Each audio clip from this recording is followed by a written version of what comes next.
verdad que cada corte de carne como que merece un tratamiento especial. Pero así en rasgos generales es muy importante que la carne no esté a temperatura ambiente. Entonces hay que sacarla del refrigerador un par de horas antes. Nunca tiene que estar congelada al ponerla arriba de la parrilla. No seguir es un vicio. Es lo mejor, Fernando, el mejor parrillero de Chile. Bueno argentino, pero el mejor chileno que tenemos. Está claro que esta chiquilla, el 4020, se equivocó con lo que eligió. No tenía idea de lo que estaba eligiendo, se lo perdió.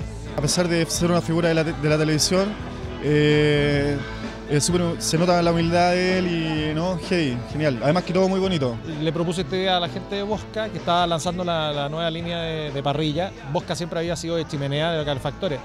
Y es primera vez que se abría el mercado con otra línea de patio jardín que eran chimeneas, o sea, eran parrillas acá, planchas.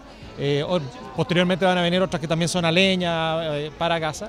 Entonces se hizo el link con Bernardo, que era un rostro que estaba mediático, bueno, y que además tenía su negocio, era con el mundo de las parrillas, así que está muy validado como para linkearlo a los dos, hacer una alianza y se transformó en el rostro de Bosca de este nuevo lanzamiento de línea verano y jardín. Es un vicio para mí, vicio. Vamos a ver. Muy buena, muy buena. De 1 a 10, ¿cuánto le pones? 9,5.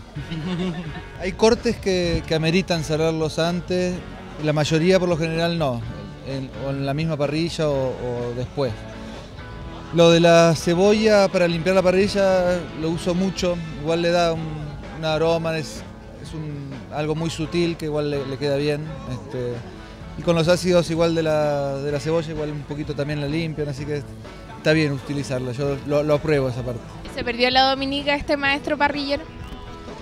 ¿Qué le vamos a hacer?